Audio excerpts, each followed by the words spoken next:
Hello.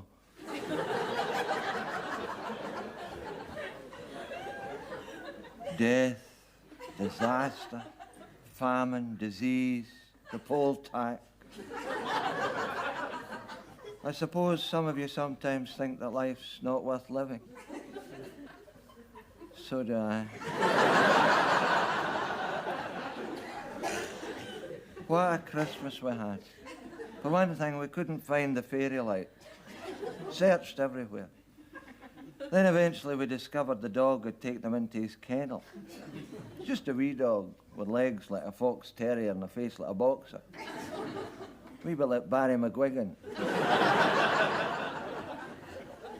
But there in his kennel he had the fairy lights all strung out in neat little loops. Ephesia was very impressed. There you are, she said to me, the bloomin' dog's a damn sight cleverer than you are. I said, he's not so clever, he can't make them work either. Then the fairy fell off the top of the Christmas tree. Well, what he was doing there in the first place, I don't know. Then I christened a child Thingby McClafford. Thingby. Mother couldn't remember what she decided to call him. And when I took the babe in my arms, I said to the mother, but this child's head is already wet. She said, I know, you're holding it upside down. I must say I'd wondered about the enormous grin on its face.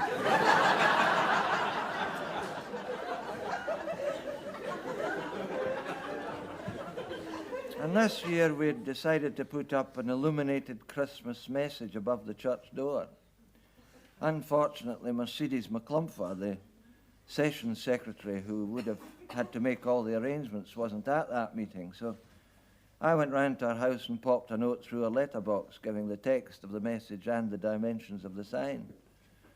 Apparently she collapsed in a dead heap when she read the note, for it said, unto us a child is born 8 feet high and 5 feet wide.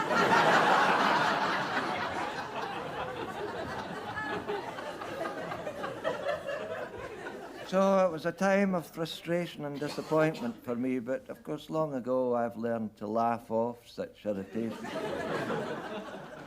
Rather reminded me of that other ancient parable of misadventure which you may remember. And lo, there were 10 vestal virgins. 5 were wise virgins and 5 were foolish virgins. And the 5 wise virgins were elderly and irritable, for they had been wise for many years.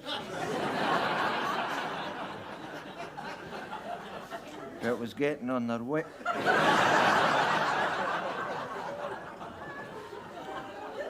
And it came to pass that these 10 virgins were called upon to attend a bridal feast with their lamps. And during the celebrations, the 5 foolish virgins partook of the good wine in abundance. And one by one, their lamps went out. And when they awoke, they said unto the wise virgins, give us of your oil that we might replenish our lamps.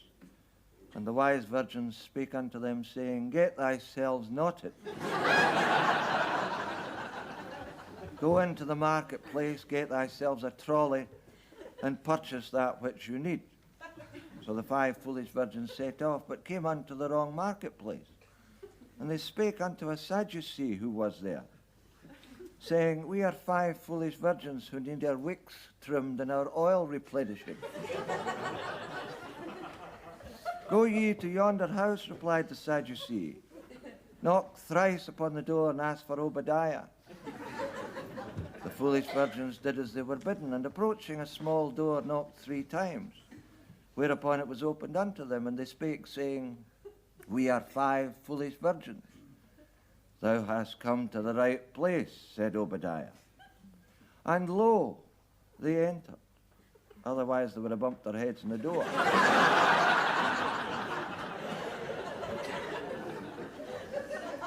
And having no light, they had to sit in the dark with the boys, which was very foolish. For though they kept their hands on their lamps, they were soon well oiled.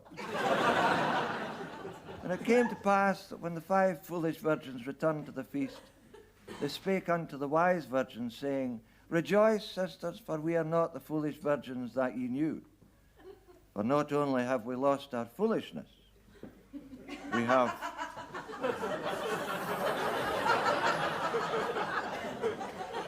we have lost our lamps as well.